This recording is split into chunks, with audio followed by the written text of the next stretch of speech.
Matt, part of the issue I have with Netflix is that they are releasing so many movies. I'm talking 50 to 60 a year, that 90% of them are garbage and have no promotion behind them. They just drop on the service hoping someone will watch.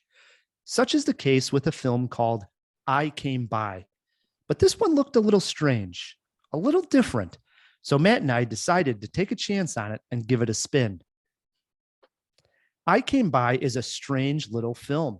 If you asked me to define it by labeling it in a category or by putting it in a genre, I would have a difficult time doing so. The premise is this: George McKay, best known from 1917, plays a young punk in London who likes to break into rich people's homes and vandalize them. He graffitis their living room wall with the saying, "I came by." He eventually tries to do this to a rich lawyer played by Hugh Bonneville, best known as the dad in Downton Abbey. But it turns out Hugh's character is more evil than he appears. He has someone locked away in his basement. What unfolds is a bit of a thriller, a bit of a horror film, but it never really commits to either. Where it goes and where it ultimately ends was kind of weird. I'm really not sure if I liked it or not. I will say I like that it was not as predictable as I thought, but at the same time, it felt like the ideas presented were not fully realized. I Came By is not as bad as some of these underpromoted films hitting the service, but by no means did it blow me away. Matt, were you on board with I Came By? I might have been a little bit more on board with it than you were, just based on your review. But I think you nailed it in saying that it messes with a lot of different concepts and doesn't fully commit to any one in particular. But you also nailed it when you said that this movie was unpredictable, and it was just totally, totally unpredictable. It keeps going to different places where I just didn't think it would go.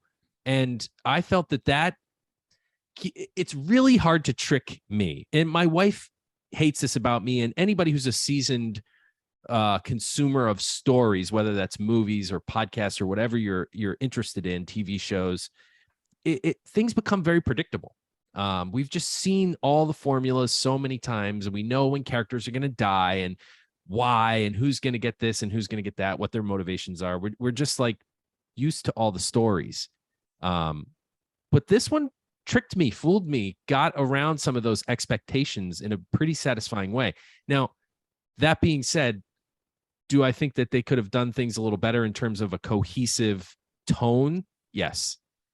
But it was at least refreshingly unpredictable. I totally agree. It's a bit sloppy, actually, tonally. It's at some points, like I keep saying, I don't know if this was supposed to be a horror film, and I'm like, what's weird is in one sense, I like that. I'm glad that I didn't know what this was exactly going to be, and at the same exact time, I'm like, well, I just wish it would have committed to the horror element, like I predicted it would. It messed me up that way because it's like contradicting myself and what I'm thinking.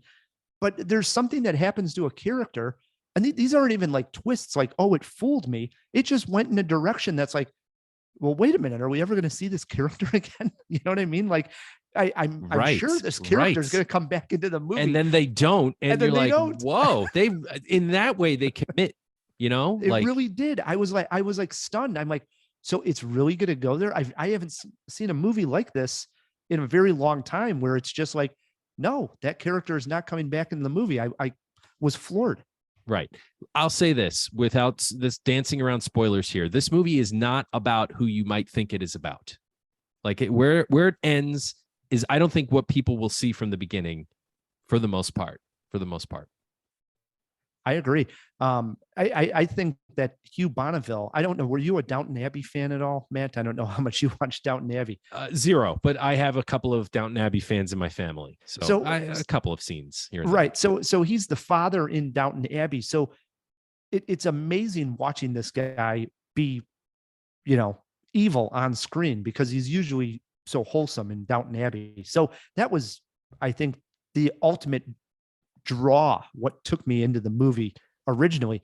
But even that was kind of twisted and weird on where it went. He didn't play the normal villain that you would think he would play. Like what we're seasoned in our minds to think that that's what he Oh, was going really? to do. That's interesting. If anything, I thought he was one of the more contrived characters. I think he's straight out of Silence of the Lambs. He's one part Buffalo Bill, one part Hannibal Lecter. You know, like if Buffalo Bill and Hannibal Lecter had a child, it would have been. Slow it down. Seriously, I mean, he's not that evil. Well, yes, he is. I mean, he's keeping people locked up in his basement for God knows what. And that's another thing I kind of like. We never really completely learn the villain's intentions, you know, which I also found, I don't know if that's a spoiler, but I found that very refreshing. I agree with you. My jaw-dropping moment is seeing Hugh Bonneville be evil. And I wrote down in my notes that he plays the evil rich dude as good as Richard Gere, because there's something about like the way he's acting when he's at this health club and he's playing racquetball with his friend, and his phone gets an alarm that somebody broke into his house. And just that moment of being like the sort of the elitist and, you know, at this nice club and playing racquetball, and then he's got all these dirty secrets going on in his house. I like seeing this kind of character from Hugh Bonneville. I'd like to see him do this a little bit more. Yeah, for sure. It was George McKay that drew me into this movie. Even though he's maybe a little bit of a smaller role than I expected him to be. He's great. He's a treat. I always love seeing this guy more and more. Jaw-dropping moment for you?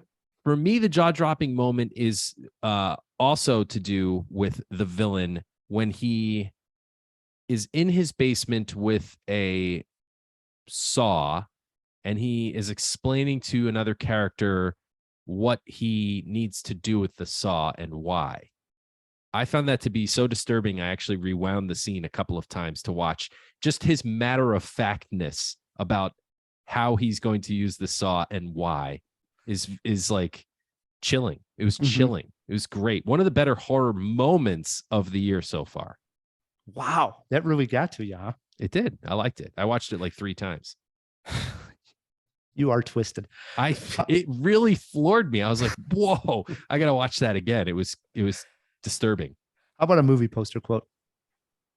I Came By is a riveting thriller with a satisfying end.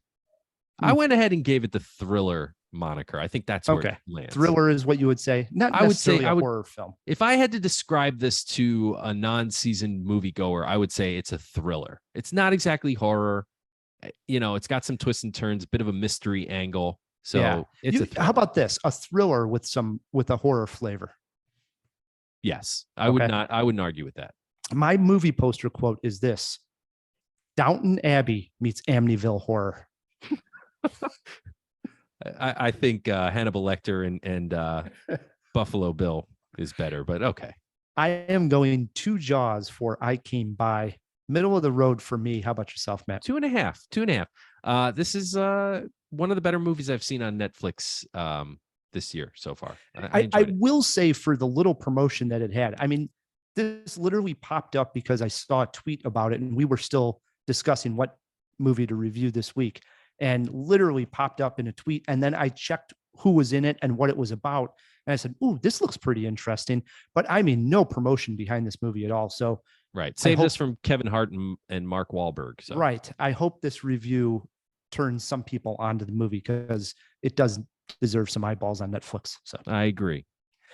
2.5 Jaws for Matt K, 2 Jaws for Rye the Movie Guy. If you agree or disagree or just want to comment, write us. We are feedback@cinemajaw.com, or you can always find us on Twitter. We are @CinemaJaw.